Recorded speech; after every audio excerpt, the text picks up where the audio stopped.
বিসমিল্লাহির রহমানির রহিম। আসসালামু আলাইকুম রহমতুল্লাহ। অনেক দিন হয় চ্যানেলে একটা ভিডিও দেওয়া হয় না, আবার আসলাম আপনাদের সামনে। আজকে যে ভিডিওটা নিয়ে আসছি, চলেন বাহির থেকে ঘুরে আসি। সকলে বলে এদেশে কাজ নাই, দেখি বাইরে গিয়ে কাজ পাওয়া যায় কিনা। আজকে আমার গাড়ি নেই ভাই, আমার যে উজবেক ছিল আমার সাথে, যারা নিয়ে পুরা কিরকিস বিশকেক ঘুরছি, তাকে বিদায় করে দিয়েছি। আজকে বাই বাস বাই ট্যাক্সিতে বাইর হব, দেখি এদেশে কোনো কাজ পাওয়া যায়, রাস্তায় ঘুরে ঘুরে কাজ পাওয়া যায় কিনা। আমরা যখন ইংল্যান্ডে ছিলাম, তো স্টুডেন্ট বিষয়ে যখন গিয়েছি, তো তখন আমরা যেই এক্সপিরিয়েন্সটা নিয়ে যেভাবে আমরা কাজ খুঁজছি, সেটা আজকে আমি এখানে অ্যাপ্লাই করব। তো ভিডিও শুরুতে বলি কী করতাম আমরা। দেখা গেছে যে একটা দোকানের সামনে যাইতাম, ফাস্টফুডের দোকান হোক বা যে কোনো গ্রোসারি হোক বা যে কোনো ডিপার্টমেন্টের স্টোরে যেতাম, গিয়ে বলতাম ম্যানেজারের সামনে, অথবা যে কাজ করে টিলে ক্যাশে, তার সাথে গিয়ে বলতাম, excuse me, can I talk to your boss please, or manager. তখন সে বলতো রিগার্ডিং ওর হোয়াট, কী জন্য? তখন আমরা বলতাম যে regarding for job, I have the experience etcetera etcetera, I want to the job. তখন দেখা যেত যে তাদের লাগলে বলতো ইয়েস, তোমার কোনো এক্সপিরিয়েন্স আছে কিনা বলো। আর যদি না থাকে বলতো যে sorry, at the moment we have no vacancy, মানে এই মুহূর্তে আমাদের কাছে কোনো ভ্যাকেন্সি নাই। ওই জিনিসটি আমি আজকে অ্যাপ্লাই করব। অ্যাপ্লাই করে আমরা রাস্তায় যাব এবং আমার সাথে দুইটা ছেলেকে নিয়ে যাব, দেখি জব পাওয়া যায় কি না। শোনেন, আমরা কিন্তু রাশিয়ান ভাষা জানি না, আর এরা ইংলিশের ইও জানে না। আমাদের হাতিয়ার হলে মোবাইল, ট্রান্সলেটর দিয়ে আমরা জব খুঁজি। হ্যাঁ, এটা দিয়ে আমরা জব খুঁজি, দেখি পরিস্থিতি কোথায় গিয়ে দাঁড়ায়। ঠিক আছে না ইনশাল্লাহ? চলেন বাইরে যাই, কাজের অনুসন্ধান করি, দেখি কাজ পাওয়া যায় কি না। ফিরে এসে আবার কথা হবে ইনশাল্লাহ। যাই হোক, আলহামদুলিল্লাহ, অবশেষে হাঁটতে হাঁটতে একটা স্টেডিয়াম পাইলাম। এই স্টেডিয়ামে আমি দুইটা ছেলেকে এখানের খাজানের সাথে কথা বলে, ডিরেক্টরের সাথে কথা বলে কাজে লাগাই দিলাম। এই যে দুইটা ছেলে দেখতেছেন, এই দুইটা ছেলেই। একটা হলো গা আপনার কার্পেন্টার, শাটারিং কার্পেন্টার, আর এটা হেল্পার। তো ওরা দুইজনে পরীক্ষা চলতে আছে। আমাকে বললো যে ঠিক আছে, তোমার লোক যদি কাজ পারে তবে আমারে দেখাইতে বলো। তারা যে কাজ জানে সেটা পরীক্ষা দেওয়া হোক। তো তাদের পরীক্ষা চলতেছে। হ্যাঁ, দেখেন, এটা বড় একটা স্টেডিয়াম, অনেক বড় একটা স্টেডিয়াম, এটা মাঝের অংশ। এখানে আপনি চাইলে ৩-৪ বছরের কাজ তো হবেই। এই যে দেখেন, হ্যাঁ, ওই যে ওয়ার্ডসে যে হেল্প দেখা দিচ্ছে, ওই দেখেন ভুল করতেছে, যে হাসতেছে ও। ওই যে হ্যান্ড গ্লাভসটা ওরা দিতে বলছো, নিয়ে গেছিল। যাই হোক, এই যে এখানে রড টড রাখা আছে। ওই পাশটা স্টেডিয়াম, অনেক বড় স্টেডিয়াম, দুই পাশ। হ্যাঁ, দুই পাশে কাজ হবে, মাত্র গ্রাউন্ডের কাজ চলতে আছে। হ্যাঁ, এটা প্রায় কাজ যদি শুরু হয়েছে, তো মিনিমাম লোক লাগবে অনেক, আমি যতটুকু জানি। আমি বলছি আমার ৩ জন লোক আছে, ২ জন নিয়ে গেছে, আরেকজন পরে দিব। সমস্যা হলো আমরা কেউ ঘর থেকে বাইর হতে চাচ্ছি না। এই যে আমরা বাইর হয়েছি, ট্যাক্সি এখানে আসছি, আসার পরে এই স্টেডিয়ামটা আমাদের চোখের সামনে পড়লো। পরে আমরা এসে কথা বলছি, মোবাইল দিয়ে ট্রান্সলেট করে বলছি যে আমাদের কাছে লোক আছে, তোমার লাগবে কি না। বললো এক্ষুনি দাও। সাথে সাথে এদের কাজে লাগাই দিছি। দেখেন, সাথে সাথে দুজন কাজে কাজে লাগাই দিছি। তো প্রিয় দর্শক, বাহির হইতে হবে ঘর থেকে আপনাকে। আপনি যদি বাহির না হন, আমি যেটা ইংল্যান্ডে করতাম, বা আমরা বাঙালি স্টুডেন্টরা বা যারাই হোক, সেম কাজটা আজকে করছি। আলহামদুলিল্লাহ, এটা 100% ফল পাইলাম। আমরা হাঁটতে হাঁটতে আসলাম, আসার পরে চোখের সামনে পড়লো এই যে কনস্ট্রাকশনের সাইটটা, আই মিন এই যে স্টেডিয়ামটা।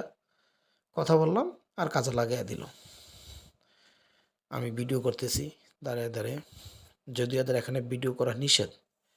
এরা বলছে যে না, ভিডিও করা যাবে না, তবু আমি অনেক কলা কৌশলে করছি আপনাদের জন্য, আপনাদের বোঝার জন্য।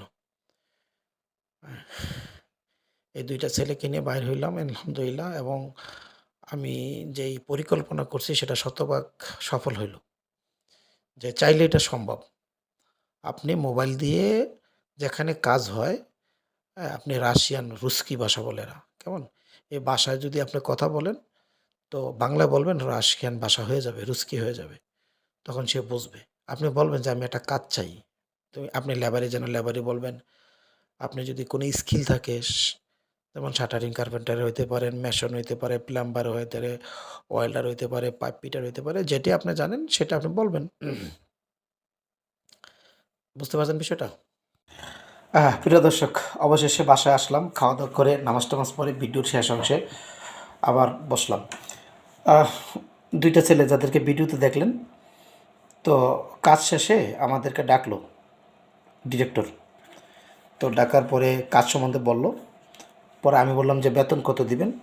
তো বলল, "১৫০০ শ্রম।" তো রনি যে ছেলে আছে একটা, খুব ভালো ছেলে, নিঃসন্দেহে খুব ভদ্র একটা পোলাইট ছেলে। আসলে আমরা তো সাধারণ মানুষ। তো আমাকে বলতেছে, "আঙ্কেল, আপনি আরও ২০০ টাকা বাড়ায় চান, ২,০০০ শ্রম চান।" আমি বললাম, "না, এটা ঠিক হবে না।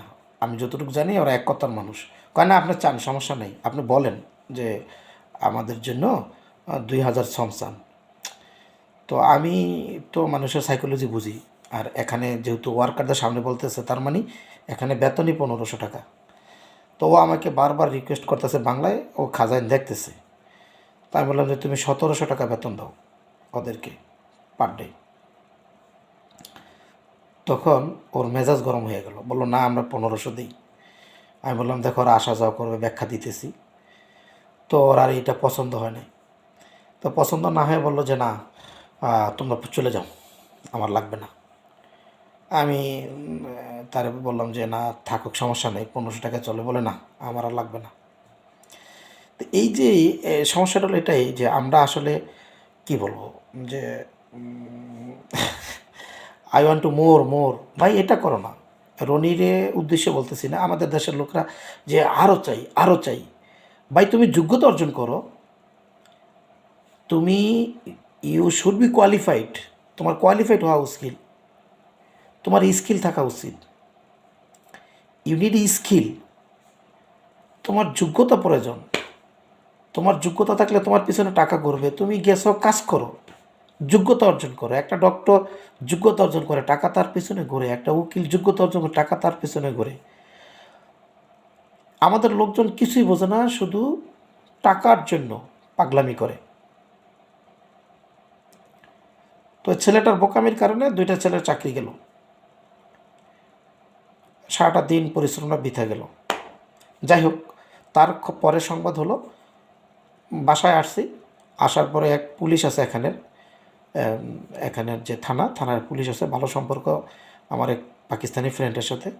তো ও বলতেছে যে আমার টেকনিশিয়ান লাগবে, ইলেকট্রিশিয়ান লাগবে ওয়ারিং কাজের জন্য। তো এই ছেলেটাই, এই রনি বলতেছে যে আমি কাজ জানি, ইলেকট্রিশিয়ানের কাজ জানি। অরিজিনালি সে জানে, ভালো ছেলে। তো বলতেছে তুমি আমার সাথে চলো। এখন সে বলে আমি একা যাব না। আচ্ছা বলেন, বিদেশে বাড়ি কি কোনো ইমোশন চলে? আপনার সাথে আর একজন লোক লাগবে, এটা কোনো কথা? তখন আমি একটা থাপ্পড় দিতে গেছি, বেয়াদব যাও, কাজে যাও। একা যেতে বলছে, যাও দেখে আসো গিয়ে। ধমক দেওয়ার পরে গেছে।